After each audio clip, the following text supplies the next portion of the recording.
Breaking news. Jaunpur जिले के केराकत विधानसभा के विधायक दिनेश चौधरी पर अफवाह फैलाई गई कि कोरोना बीमारी से अपने रुपए दिए हुए डीएम साहब से पैसा वापस ले लिए। ये अफवाह बहुत गलत तरीके से फैलाई गई, जिससे नाराज केराकत के विधायक दिनेश चौधरी ने कुछ पत्रकारों पर आरोप लगाते हुए सख्त से सख्त कार्रवाई करने की अपील की है। आपको सीधे लेकर चलते हैं माननीय विधायक केराकत विधानसभा के दिनेश चौधरी के पास कि ये अफवाह सच है या गलत। आइए सुनते हैं विधायक की स्पीच उनके कार्यालय से। आप देख रहे हैं जौनपुर से क्राइम रिपोर्टर दीपक तिवारी की रिपोर्ट। दिया था कोरोना वायरस की रोकथाम और बचाव के लिए, वो वापस होने की खबरें आ रही है, क्या सच्चाई है इसमें? देखिए, इसमें कुछ विरोधी लोग हैं और कुछ स्वार्थी तंत्र के हमारे सम्मानित पत्रकार भी, जो तोड़ मरोड़ के इसको पेश किया गया है। इस समय आप सभी लोग जानते हैं कि पूरे देश और क्या पूरे विश्व में ये कोरोना संक्रमण जो महामारी है बहुत भयंकर रूप ले लिया है। और हमारे माननीय प्रधानमंत्री महोदय का मेहनत परिश्रम की वजह से हमारे भारत में इतनी आबादी रहने के बाद भी और देशों के बजाय शून्य के हिसाब से शून्य के बराबर है। और हमारे माननीय मुख्यमंत्री जी राज्य लगे हुए हैं, माननीय प्रधानमंत्री जी लगे हुए हैं, पूरी सरकार लगी हुई है। और आर्थिक स्थिति खर्चे बहुत ज्यादा है।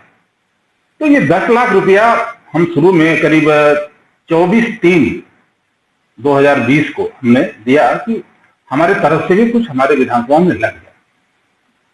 उसी दरमियान 20 तारीख को हमारे विधानसभा अध्यक्ष महोदय का लेटर जारी हुआ कि सभी विधायक 1-1 करोड़ अपनी निधि से संक्रमण महामारी के लिए दें।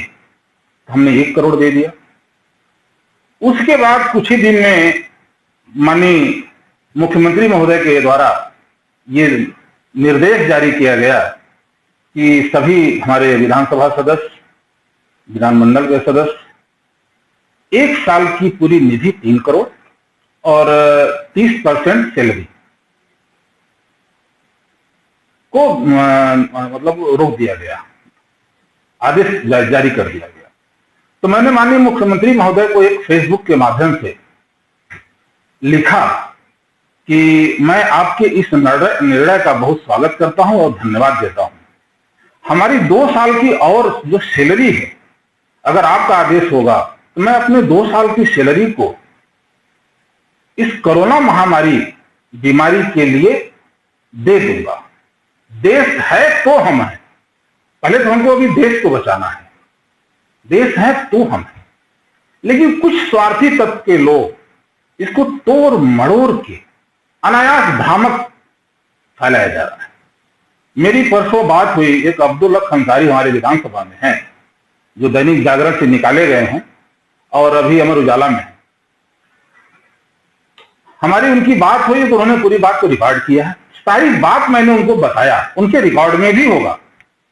अगर उनको छापना था तो हमारी पूरी बात को छापना था, न कि तोड़ मरोड़ के छापना था। ये भ्रामक भ्रांतियां क्यों फैलाई जा रही हैं? आप चौथा स्तंभ हैं पत्रकारिता, आज जो बाना गया है पूरे देश में। इस तरह से गलत पत्रकारिता करने का कोई मतलब नहीं है। ये 10 लाख जो क्या है, जो वापस आया है क्या? 10 लाख जब मैंने दिया था उसके बाद ही 1 करोड़ का आदेश हुआ और इसके बाद फिर 3 करोड़ का 30% का आदेश हुआ, क्योंकि इस साल हमको कुछ मिलेगा नहीं।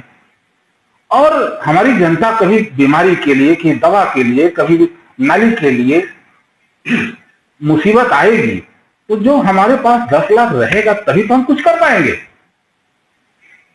जब हमारे पास कुछ रहेगा ही नहीं तो हम क्या करेंगे? जनता से क्या मतलब? बहुत से गरीब आदमी हैं, 25,000, 50,000, 1 लाख के लिए, उनके लिए बहुत है। तो इस 10 लाख को निरस्त कराएगा, न कि वापिस कराया गया।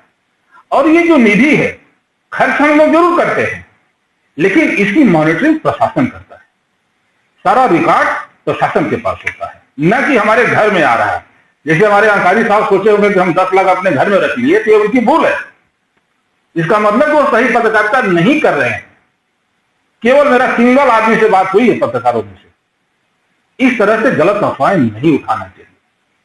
मैं आपके चैनल के माध्यम से प्रदेश अध्यक्ष हों चाहे राष्ट्रीय अध्यक्ष हों पत्रकारिता के, मैं उनसे कहना चाहता हूं कि ऐसे लोगों पे जांच करके कार्रवाई करनी चाहिए। ऐसी ही जानकारी के साथ फिर मिलेंगे। देखते रहें क्राइम न्यूज, पल पल की खबर, हर पल की खबर। क्राइम न्यूज, नमस्कार।